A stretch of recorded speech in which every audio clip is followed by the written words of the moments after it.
Hola a todos, buenas tardes. Mi nombre es Eduardo Ortiz, yo soy radiólogo de la Fundación Valle del Lili y en la tarde de hoy voy a presentar el 10º encuentro académico de radiología. Nuestra residente de cuarto año, la doctora Erika Rincón, va a hablar de un tema que es muy interesante en nuestra comunidad, es el papel del radiólogo en la infección por dengue y que cada vez cobra una importancia global mayor. Después vamos a tener una sesión de preguntas abiertas para el público, pero no siendo más, le doy la palabra a la doctora Erika Rincón y su charla sobre el papel del radiólogo en la infección por dengue.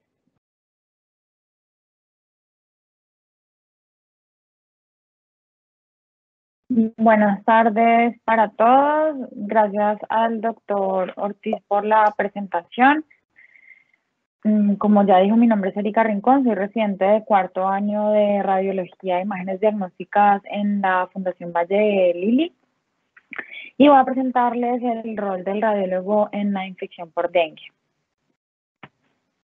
En los objetivos de mi charla, lo que básicamente yo quiero es sensibilizar al radiólogo sobre el rol de las imágenes para el diagnóstico temprano de las complicaciones del dengue y la importancia que estos tienen para el tratamiento oportuno y la vigilancia clínica, pero también para que sepamos que el espectro de hallazgos imagenológicos del dengue es mucho más amplio de lo que nosotros conocemos y que va mucho más allá de solamente derrame pleural y ascitis, que es lo que estamos acostumbrados a ver.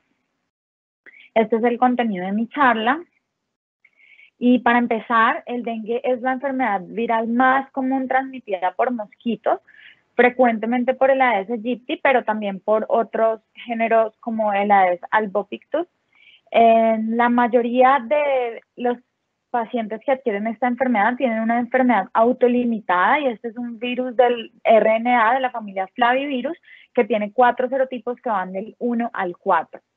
Aunque, como les dije, la mayoría de los pacientes tienen una enfermedad autolimitada, algunos progresan a una condición severa con fuga capilar, hemoconcentración y colapso circulatorio que incluso los puede llevar a la muerte. Respecto a la epidemiología del dengue, es común en más de 100 países, más frecuente en países subdesarrollados, hasta 400 millones de personas se infectan al año, y de estas 100 millones de personas tienen una enfermedad clínicamente significativa y hasta 22.000 personas mueren secundaria a un dengue grave. Hasta el 50% de la población mundial está en riesgo de infección y la mortalidad generalmente es baja, hasta 5% en pacientes que reciben tratamiento oportuno, pero en pacientes que no reciben tratamiento la mortalidad puede llegar hasta el 20% de los casos. Estas son estadísticas frecuentes en las que en las Américas se reportaron 2.163.000 casos nuevos para una incidencia de 222 casos por 100.000 habitantes. De esos, 5.197 fueron casos severos y 872 casos fatales. En este esquema lo que les quiero mostrar es la distribución del dengue y es que se distribuye predominantemente en el trópico. Sin embargo, es importante que sepamos que por el calentamiento global esta infección cada vez es más frecuente en otras zonas del mundo.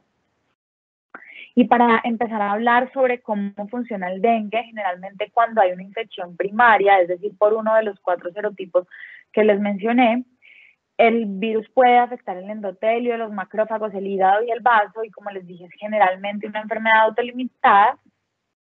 Pero en algunos casos, cuando hay una viremia secundaria, es decir, por un segundo serotipo, ya puede haber una enfermedad mucho más significativa clínicamente y afectar otros órganos menos comunes como los pulmones y el cerebro.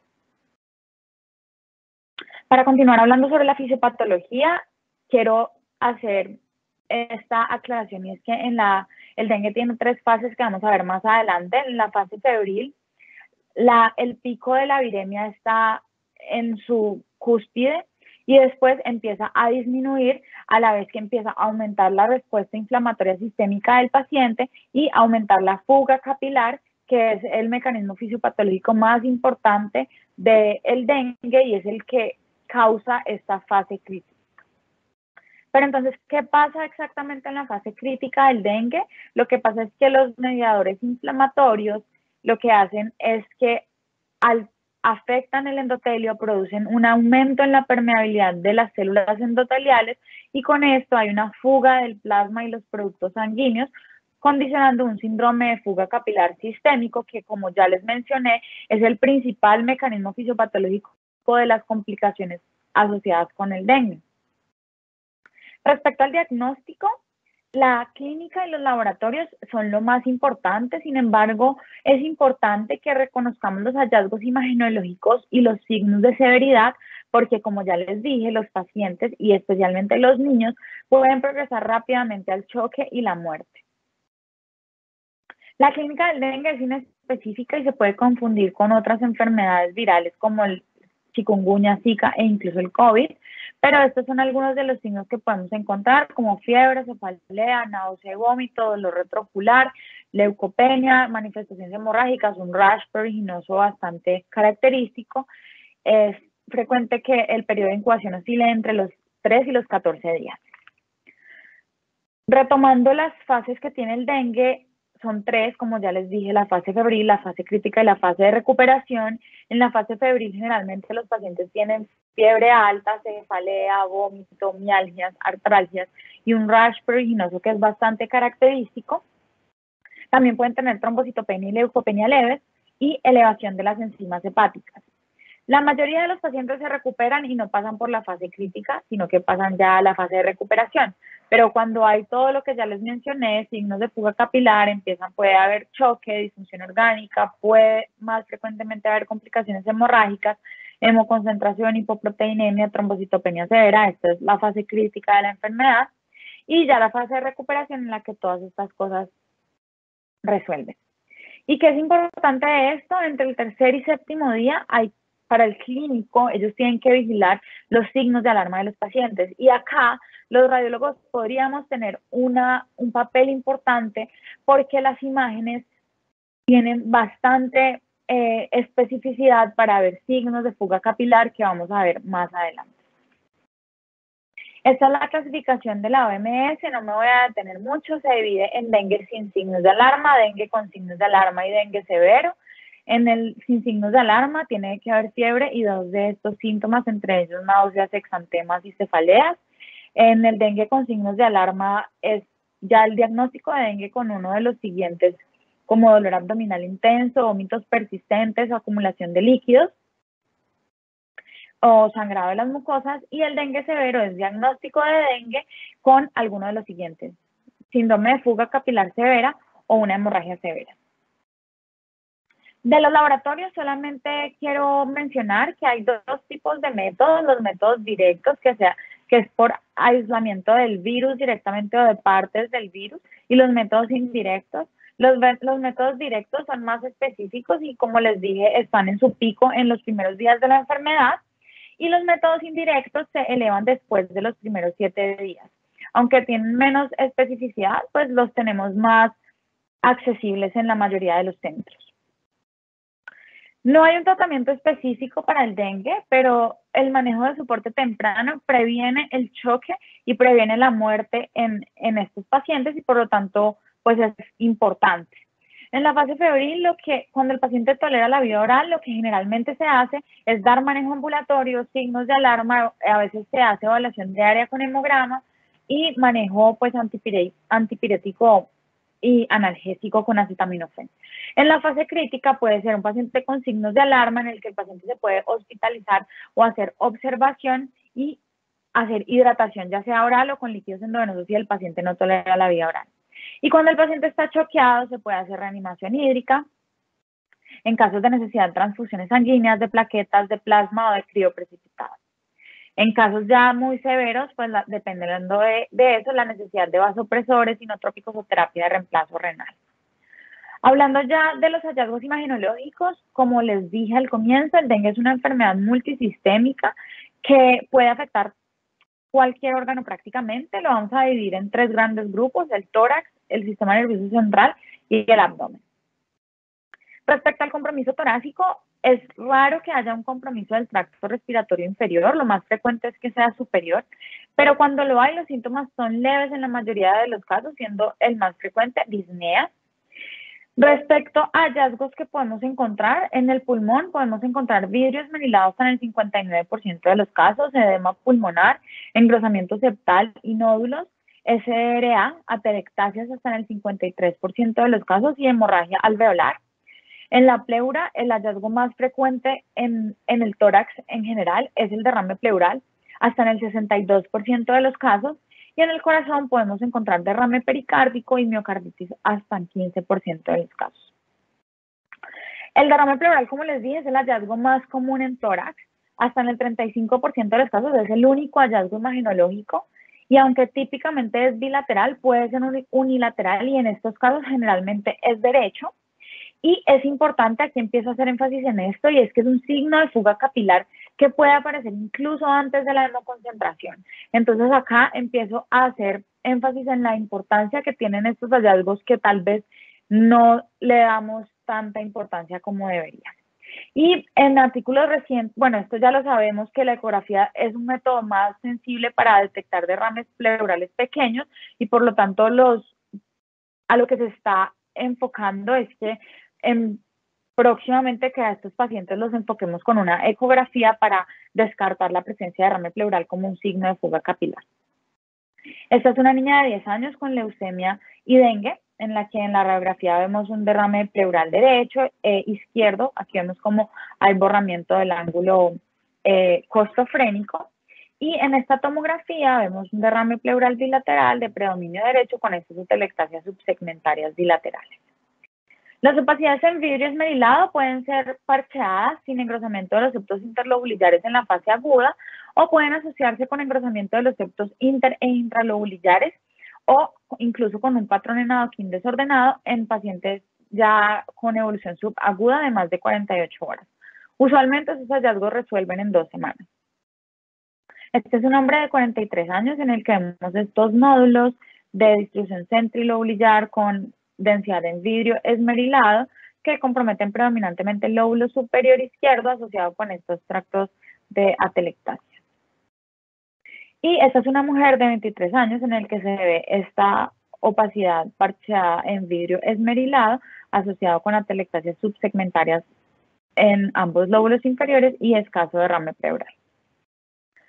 Con respecto a la hemorragia alveolar, es un sitio muy infrecuente de sangrado en dengue. Sin embargo, el dengue es una causa infecciosa frecuente en inmunocompetentes. Como sabemos, la hemorragia alveolar difusa se caracteriza por tos, hemoptisis, opacidades pulmonares y anemia, pero hasta en el 40% de los casos puede no haber hemoptisis, y en el dengue es bastante infrecuente que los pacientes tengan hemoptisis, solamente se ha reportado hasta el 1,4% de los pacientes, y esto requiere alto nivel de sospecha, por lo tanto pueden pasar desapercibidas si no se les realiza una imagen diagnóstica para comprobarlo. Y hablando de la hemorragia alveolar, me gustaría aquí hacer una pequeña explicación de por qué ocurren las complicaciones hemorrágicas en el dengue.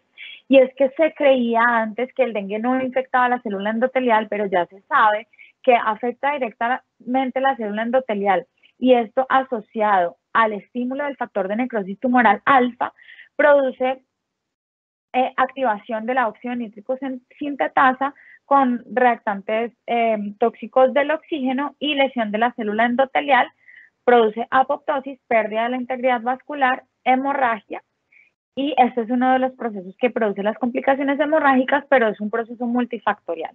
Como ya les dije, hay fuga capilar, se pierden proteínas de la coagulación, y esto asociado a que muchos pacientes son sobrecargados con líquidos, hace que los pacientes se hemodiluyan y los hace más propensos también a sangrar.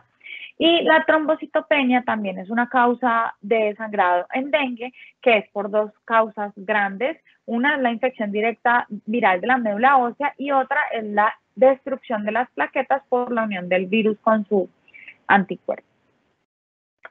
Este es un caso de un hombre de 18 años con dengue severos. Vemos cómo hay este patrón reticular bilateral y retículo nodular, y vemos como en esta tomografía hay unos nódulos de distribución centrilobulillar con densidad en vidrio esmerilado que se distribuyen difusamente en ambos pulmones, asociado con estas atelectasias, algo de engrosamiento de los septos interlobulillares y escaso derrame pleural. Y este es un caso con unos hallazgos un poco más típicos de hemorragia alveolar, un hombre de 43 años con dengue, en el que vemos como estas opacidades en vidrio esmerilado, distribución central, bilaterales, asociado con engrosamiento de los septos inter e intralobulillares, configurando este patrón en adoquín desordenado. El síndrome de distrés respiratorio agudo ocurre hasta en 1% de los pacientes con dengue y es un síndrome clínico con alta mortalidad. Hasta el 70% de los pacientes pueden fallecer secundario a un SRA por dengue. Y el dengue severo es la tercera causa de SRA en áreas endémicas. Se caracteriza por distrés respiratorio, hipoxemia severa e infiltrados pulmonares, y su mecanismo fisiopatológico es similar a lo que ya les dije. Hay un aumento en la permeabilidad vascular en la membrana alveolo capilar, y esto hace que haya edema intersticial y edema alveolar y produce este síndrome. Esta es una mujer de 24 años con dengue, en la que vemos cómo hay estas opacidades en vidrio esmerilado de distribución central con esta morfología en alas de mariposa, y se asocia con algo de engrosamiento de los septos interlobulillares y está con tendencia a la consolidación en el lóbulo superior derecho. Y esta es una mujer de 48 años, con esta, ya vemos acá un gradiente anteroposterior más evidente, vemos como hay estas consolidaciones basales bilaterales y asociado a engrosamiento de los septos interlobulillares y derrame pleural. Esta es una mujer de 58 años en el que también en esta radiografía vemos este patrón reticular difuso bilateral, y en la tomografía vemos este engrosamiento difuso liso de los septos interlobulillares con algunas opacidades en vidrio esmerilado parchadas y con escaso derrame pleural en una paciente con edema pulmonar secundario de la dengue.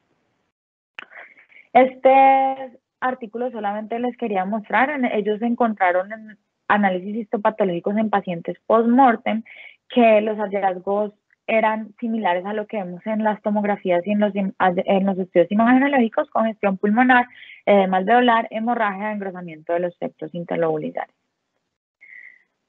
El derrame pericárdico ocurre hasta en 8% de los casos, generalmente es leve y también es un signo de fuga capilar que podría ser importante para al menos sugerir una vigilancia clínica más estricta. Este es un hombre de 28 años con dengue en el que se ve derrame pericárdico leve y derrame pleural bilateral. Y pasando a la miocarditis, en estos pacientes es común que encontremos dolor torácico. Ellos pueden variar desde un cuadro asintomático hasta una disfunción ventricular severa. La mayoría de estos pacientes resuelven espontáneamente, sin embargo, sí hay casos fatales secundarios a esto, y generalmente el diagnóstico se hace por alteración de biomarcadores y del electrocardiograma. Aprovechando la miocarditis, les quiero hablar del mecanismo fisiopatológico que el dengue puede causar daño orgánico, y esto lo estoy hablando específicamente del miocardio, pero esto aplica para todos los demás órganos que el dengue puede afectar. Entonces tiene varias formas. Una es por mediadores proinflamatorios que produce lesión de las células del miocardio, por lesión directa del virus en las células miocárdicas, y por daño endotelial que produce edema intersticial miocárdico o disminución del volumen intravascular, y en este caso alteración de la circulación coronaria. Este es un hombre de 30 años que consultó a nuestra institución y le diagnosticaron con dengue sin signos de alarma, por lo tanto dan salida, pero reconsulta por dolor torácico. Le hacen esta resonancia en la que se ve este edema de la pared libre del ventrículo izquierdo y en menor medida del ventrículo derecho, que se confirma en dos cámaras, y vemos como en las secuencias tardías post-contraste hay un realce subepicárdico en el plano medio ventricular, en la pared lateral del ventrículo izquierdo, y en los mapas de T1 y T2 se confirman estos hallazgos de edema por aumento de los valores por encima de los valores de referencia. Pasamos al compromiso abdominal. Acá lo más frecuente es encontrar engrosamiento de las paredes vesiculares. Hasta en el 100% de los casos con dengue se ha reportado. Hepatitis, hepatomegalia, esplenomegalia, ruptura esplénica, ascitis hasta en el 80% de los casos y nefropatía hasta en el 62% de los casos. El engrosamiento de las paredes vesiculares, como les dije, el hallazgo más frecuente. No hay pues no todos los artículos usan la misma medida, pero lo más frecuente es que lo usen un valor mayor de 3 milímetros. Es un signo importante de fuga capilar e igual que ya les mencioné antes sobre el derrame pleural, puede detectarse antes de los cambios en el nivel del hematocrito, y acá también hago énfasis en eso porque es un hallazgo importante, mucho más importante del que en algunas ocasiones le podemos dar. También se asocia con severidad del dengue y se ha reportado en la literatura que entre mayor engrosamiento de las paredes vesiculares hay mayor severidad, como lo muestro acá con estos porcentajes. Respecto al engrosamiento de las paredes vesiculares para detectar signos de fuga capilar, se ha reportado que tiene una sensibilidad y especificidad de 65 y 70% respectivamente, con un valor predictivo positivo de 81%. Y en este artículo reportaron que está presente el engrosamiento de las paredes vesiculares hasta en el 42% de los casos de pacientes con dengue, pero hasta en el 84% de los casos con dengue severo. Se asocia significativamente con edad menor de 31 años, embarazo, sangrado, efusiones cavitarias y dengue severo, y acá encontraron que lo podían empezar a encontrar a partir del segundo día de infección. También se han reportado en la literatura diferentes patrones en el engrosamiento de las paredes vesiculares. Hay un patrón uniforme ecogénico, como se muestra en este esquema y en esta imagen de uno de nuestros casos de la institución. Un patrón estriado o de carrilera, que puede ser una línea hipoecoica separada por bandas ecogénicas paralelas, o una zona central hipoecoica separada por dos bandas ecogénicas, como en este esquema y en esta ecografía. El patrón asimétrico es infrecuente hasta en el 2% de los casos y es un tejido ecogénico que se proyecta hacia el lumen vesicular, como vemos acá y en esta imagen de uno de nuestros pacientes. Y por último, el patrón en panal de abejas, que se reporta hasta en 23% de los casos y se caracteriza por áreas hipoecoicas separadas por múltiples líneas ecogénicas, como vemos en este caso acá. ¿Y por qué les muestro esto? Porque en algunos estudios como en este, reportaron que hasta 95% de los casos con patrón en panal de abejas fueron en pacientes con dengue severo versus solamente 5% de los pacientes que tenían dengue con signos de alarma. Y además también se ha reportado que el patrón en panal de abejas se encuentra hasta en el 71% de los pacientes con dengue severo y que tiene una especificidad bastante alta para el diagnóstico de dengue severo de 94% y un valor predictivo positivo de 87%. Este es un hombre de 42 años con dengue con signos de alarma, en el que vemos este patrón de carrilera y una esplenomegalia, y este es un niño de 5 años con dengue severo, en el que vemos cómo está este patrón en panal de abejas, que lo vemos mejor en esta imagen, con estas imágenes hipoecoicas, conceptos ecogénicos que las separan. Respecto a la hepatitis con aumento de las transaminasas ocurre en casi todos los pacientes. Los pacientes tienen la elevación de las enzimas hepáticas, tiene relación significativa con la severidad. Entre mayor elevación, mayor porcentaje de severidad. Es frecuente que se asocie con ictericia y el examen físico se puede encontrar hepatomegalia dolorosa. El mecanismo es lo que ya les expliqué en el momento que les hablé de la miocarditis, pero para hacer también una precisión acá, es que la causa más frecuente de falla hepática aguda en dengue es la hipoperfusión prolongada, es decir, secundario a las mismas complicaciones sistémicas del dengue. Y los efectos hepatotóxicos de medicamentos como el acetaminofeno, medicamentos alternativos, también pueden tener una importancia acá. Esta es una niña de 7 años con dengue, en la que se ve edema periportal, hepatomegalia, esplenomegalia, heterogeneidad en la densidad hepática secundaria a una hepatitis por dengue y derrame pleural bilateral. Esta es otra niña de 11 años de edad con dengue con signos de alarma, en la que le solicitan una resonancia por persistencia en la elevación de las pruebas hepáticas, y vemos como hay un aumento de incluso en la intensidad de señal del parénquima hepático asociado con edema periportal, líquido perivesicular, secundario a dengue. La esplenomegalia ocurre hasta en el 45% de los pacientes con dengue y generalmente es por compromiso viral directo y tiene asociación significativa, así como la hepatomegalia, con el dolor abdominal, como se demostró en este artículo, que muestra que el crecimiento del hígado y del vaso están asociados significativamente con dolor abdominal. Este es un hombre de 26 años con esplenomegalia, líquido perivesicular, y este es un niño de 11 años con esplenomegalia secundaria a dengue.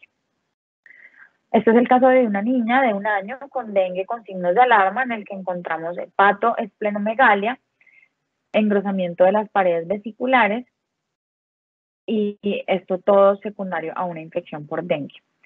La ruptura esplénica se ha reportado en la literatura.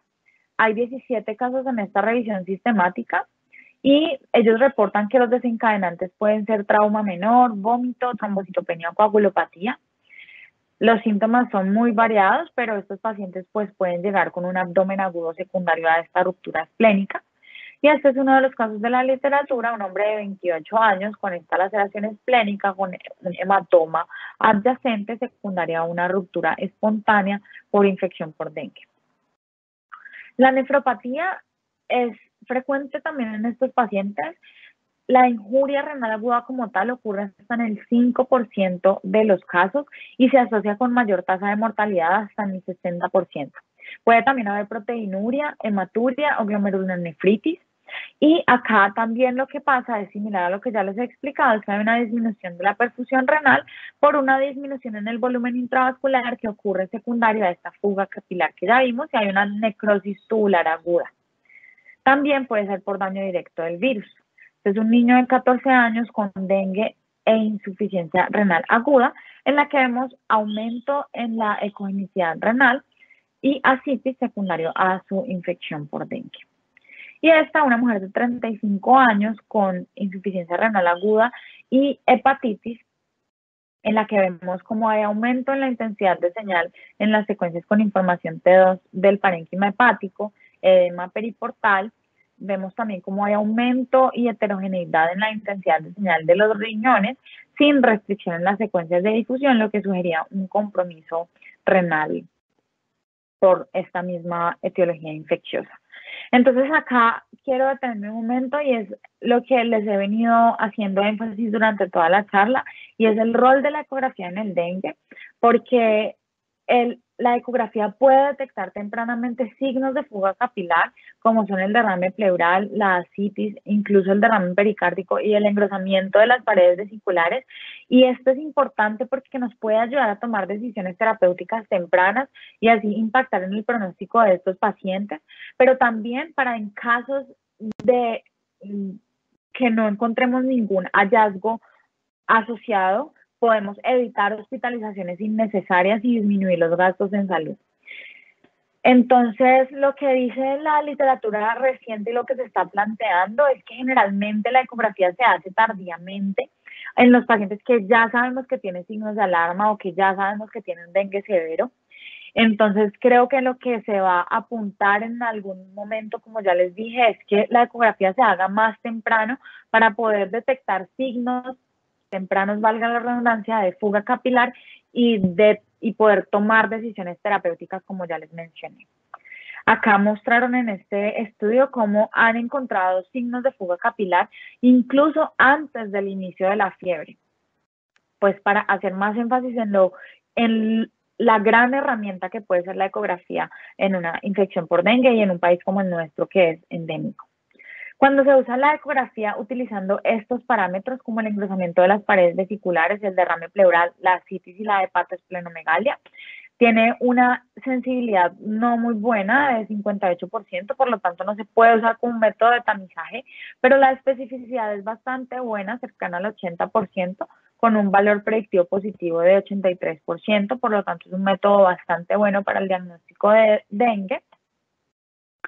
Y también se ha asociado, en este artículo encontraron que el engrosamiento, que los signos de fuga capilar en general o los hallazgos ecográficos se asocian con el nivel de plaquetas. Por ejemplo, en este caso encontraron que el engrosamiento de las paredes vesiculares está en 98% de los pacientes que tienen plaquetas menores a 40.000. Y así para otros hallazgos como la ascitis y el derrame pleural, pues en menor medida que el engrosamiento de las paredes vesiculares.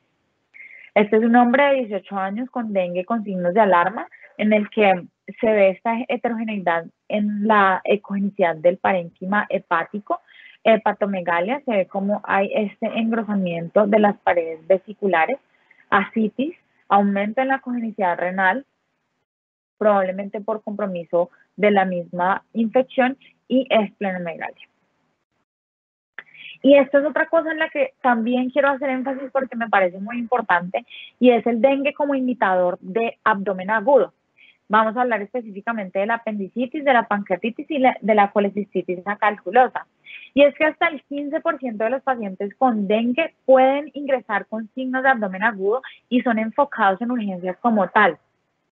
Y puede ser un abdomen agudo por una patología quirúrgica concomitante, pero también en muchos de los casos es secundario a los mismos mecanismos fisiopatológicos del dengue. Entonces, ¿por qué esto es importante? Porque si nosotros lo diagnosticamos, pues evitamos procedimientos quirúrgicos innecesarios que son muy aumentan la morbimortalidad de estos pacientes, y no solamente procedimientos quirúrgicos, a veces se les pone terapia antibiótica que también es innecesaria en estos pacientes. Se ha explicado que el dolor abdominal de estos pacientes puede ser por múltiples causas, como el aumento de tamaño de los ganglios mesentéricos, la fuga capilar, que ya la hemos explicado, la infiltración apendicular linfocítica, y para el caso de la colecistitis, espasmos del conducto cístico, distensión de la vesícula y colestasis. Esta es una niña de 8 años que ingresó a la institución por fiebre, dolor abdominal en fosa ilíaca derecha. La niña se veía bastante enferma cuando llegó a la clínica, le piden una ecografía, la tomamos y encontramos este líquido perivesicular, y en la fosa ilíaca derecha encontramos el apéndice bucal aumentada de calibre, con paredes engrosadas, con franca aumento en la ecogenicidad de la grasa mesentérica adyacente y adenomegalias mesentéricas adyacentes en la fosa ilíaca derecha, que sugerían un proceso inflamatorio apendicular. Sin embargo, esta paciente, 2 horas después de la ecografía, cuando ya se estaba planeando su procedimiento quirúrgico, salió el resultado de la prueba de dengue positiva. Le dieron manejo solamente sintomático para el dolor y mejoró cuando fue mejorando su infección por dengue. Esta es la tomografía, que la hicimos por los hallazgos de la ecografía, en el que igual queríamos tener certeza, y encontramos nuevamente lo mismo: edema periportal, líquido perivesicular. Esta es la punta del apéndice, que la vemos como tiene aumento en el realce y engrosamiento de sus paredes y un poco de aumento en la densidad de la grasa mesentérica adyacente. Esta es una mujer de 21 años que ingresó por dolor abdominal. Le tomamos esta ecografía en la que se ve este engrosamiento y heterogeneidad en la ecogenicidad del parénquima pancreático. Se sospecha que el foco de su infección sea una pancreatitis. Sin embargo, se hace esta tomografía, se encuentra heterogeneidad del parénquima hepático, ascitis, y se confirma infección por dengue en esta paciente. Y este es otro caso de una niña de 8 años en la que se encuentra un hidrocolecisto, también asociado con esplenomegalia y hepatomegalia, y en esta niña también se confirmó el hallazgo de dengue. Por último, el sistema nervioso central se afecta hasta en el 21% de los casos de dengue, mucho más frecuente en pacientes mayores y se asocia con mayor mortalidad en comparación con los pacientes que no tienen compromiso neurológico. 30 versus 5% solamente en los pacientes sin compromiso neurológico.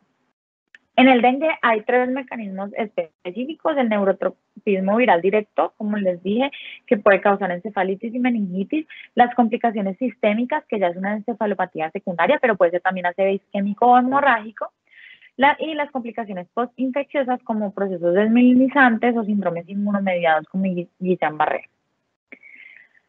En este artículo de Neurology encontraron que la encefalitis fue lo más frecuente, la presentación más frecuente que ellos que tenían los pacientes con dengue. Sin embargo, en la mayoría de la literatura lo que dice es que es encefalopatía, o sea, secundario a complicaciones sistémicas por el dengue, no por una infección viral directa. Los hallazgos imagenológicos se encuentran hasta en 48% de pacientes con encefalopatía o encefalitis por dengue. Imagenológicamente no podríamos estar seguros nunca de una diferencia entre una encefalopatía y una encefalitis. Podemos encontrar hemorragias muy poco frecuentes, hasta en 0,3% de los casos, hiperintensidades corticales, subcorticales y profundas en T2 y FLAIR, infartos focales, realce meningio y realce parcheado en lesiones cerebrales y edema cerebral, y en las complicaciones postinfecciosas podemos encontrar ADEM, PRES y mielitis transversa. Entonces, es frecuente que encontremos compromiso, más que todo en los ganglios basales, en los tálamos y en la sustancia blanca cerebral, pero también puede haber compromiso del cerebelo, de la corteza, de la médula espinal, pero este ya no es tan frecuente, y puede haber compromiso también del tallo cerebral y de muchas otras partes del sistema nervioso, pero estos son los más frecuentes. Estos pacientes consultan por fiebre, cefalea, letargia, convulsiones, tienen un cuadro clínico muy inespecífico y generalmente se diagnostican con un estudio de líquido cefalorraquídeo. Esta es una mujer de 75 años con síntomas neurológicos e infección por dengue, en la que se ve esta hiperintensidad frontal parasagital izquierda en las secuencias FLAIR, secundaria a un compromiso por dengue. Y esta es una mujer de 21 años con un compromiso mucho más marcado, en el que vemos esta restricción en las secuencias de difusión que compromete la región córtico-subcortical de ambos hemisferios cerebrales y se asocia con algunas zonas hipointensas puntiformes en las secuencias de susceptibilidad magnética por hemorragias petequiales asociadas. Esta es otra mujer de 36 años con dengue severo que presenta síntomas neurológicos. Le hacemos esta resonancia magnética y encontramos focos de restricción en la difusión en el esplenio del cuerpo calloso y en la porción anterolateral de ambos tálamos.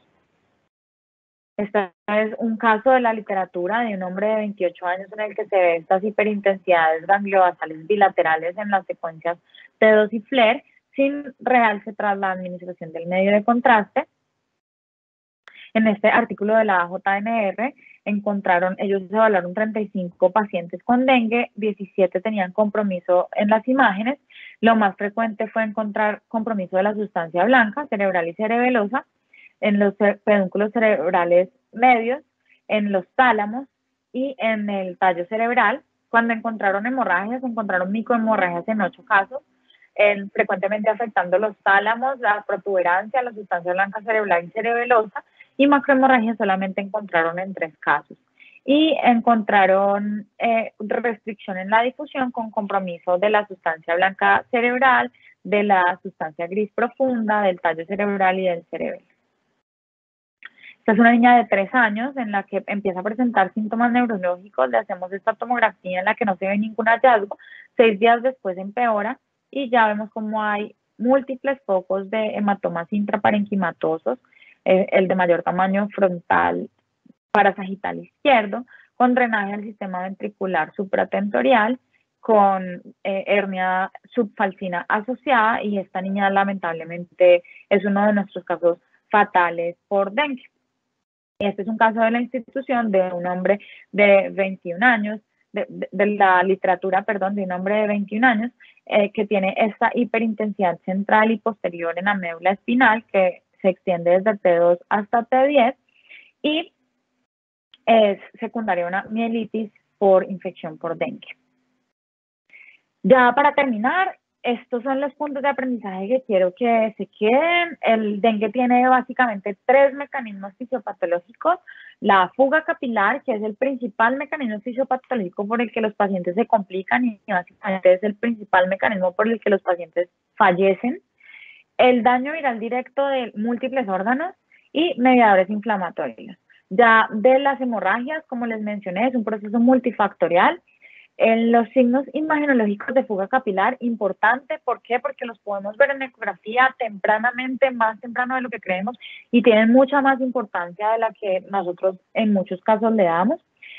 Entonces, estos signos son derrame pleural, ascitis, derrame pericárdico y engrosamiento de las paredes vesiculares. Y como conclusión, otra vez lo que empecé diciéndoles, el dengue es una infección multisistémica con un espectro muy amplio de manifestaciones imaginológicas que va mucho más allá de lo que estamos acostumbrados a ver, y que si bien la mayoría de los pacientes tienen una enfermedad autolimitada, muchos pueden tener complicaciones asociadas a esto. Las imágenes son herramientas que pueden ser complementarias para el diagnóstico en casos sospechosos de dengue o en pacientes con síndrome febril. Si bien no es parte del algoritmo diagnóstico, es una herramienta que nos puede ser útil para los clínicos y para el enfoque oportuno de estos pacientes. Los radiólogos necesitamos conocer los hallazgos imaginológicos asociados con severidad, porque como les he dicho muchas veces durante la charla, los pacientes pueden progresar a choque y muerte. Y la ecografía tiene la capacidad de detectar tempranamente los signos de fuga capilar y por lo tanto los signos de severidad. Y por último, algo también en lo que les hice énfasis es que los hallazgos imaginológicos del dengue pueden simular otras patologías, por lo tanto esta entidad debe sospecharse clínicamente, sobre todo en áreas endémicas como la nuestra, para así evitar procedimientos innecesarios a nuestros pacientes que pueden complicarlos más o incluso llevarlos a complicaciones fatales. Y eso es todo, muchas gracias. Si tienen alguna pregunta. Muchas gracias, Erika, por esa charla tan completa. Creo que hiciste una revisión basada en la evidencia y que es muy práctica para la labor de nosotros como radiólogos. Y como lo mencionaste, esta entidad va a cobrar mucha importancia en otras latitudes con el tema del calentamiento global. Entonces es importante conocer esos puntos prácticos que lo explicaste muy bien.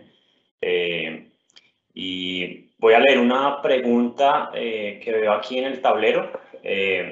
Dice, me gustaría saber cómo ustedes objetivan las megalias, hepato y esplenomegalia. ¿Quisieras hablar de eso?